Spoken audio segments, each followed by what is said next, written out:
Good morning, everybody. So I'm making this video, and I'm going to talk about what's going on in our country today. You know, there is a great racial divide with everything that's going on.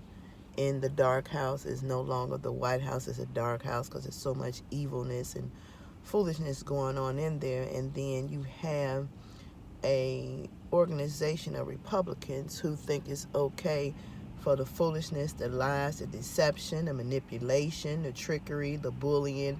They think it's okay. And some people even applaud the stupidity that's going on.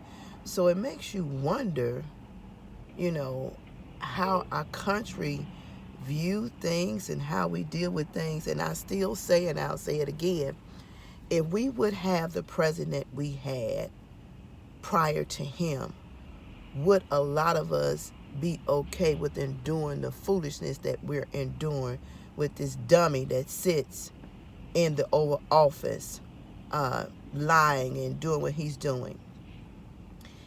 In all of my years of life, I have never heard or seen any craziness as we are experiencing in the dark house today. And neither have I seen so much of a group of people who was quick to hang the last president, to cut off, to make bold statements about things they didn't like. But with this president, they're okay with everything that he's doing. And it seems like these Republicans are scared of him. You know, you have a wife she's not a perfect picture. You know, she come from a porn environment, and the statements that he just made, the lifestyle that he's lived, the comments that he made, even his ignorant kids repeat the stuff that he say, and a lot of us are okay with this foolishness. And I just don't understand where our mentality is at.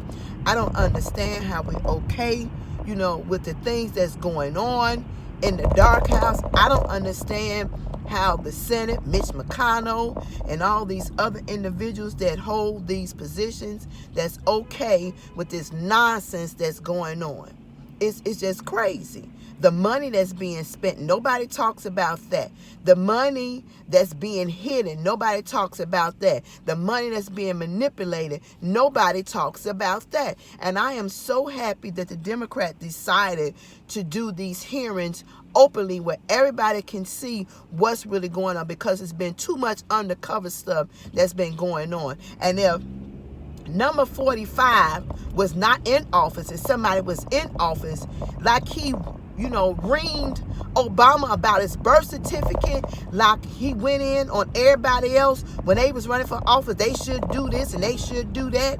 See, what we forget is he's not really a real American neither. His dad was an immigrant too. So you can't call the pot black, and you can't talk about somebody else when your family history comes from that same history of immigrants.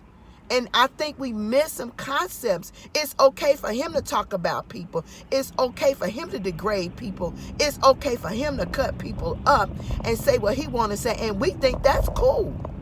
We think that's really cool for him to get on national TV with the ignorance that he spit out between his lips. And the real sad part about it is some of these ministers, these people of God who shepherd over sheep, that goes along with it. Let me clarify something. God is not the author of confusion. He don't deal in mess and madness. So I don't know what kind of Bibles you all are reading, and I don't know how you think it's okay for him to do the things that he do, because it's not. That's not of God. It's not.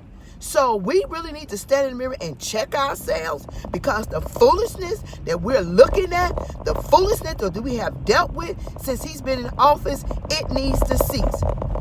And I'm saying that every Republican seat that goes along with number 45 needs to be their seat needs to be vacated, and they need to be put out their seats. And when voting time comes, everybody in every walks of life need to get out and vote and let our voice be heard, because he does not need to get back in there again. He's not worthy.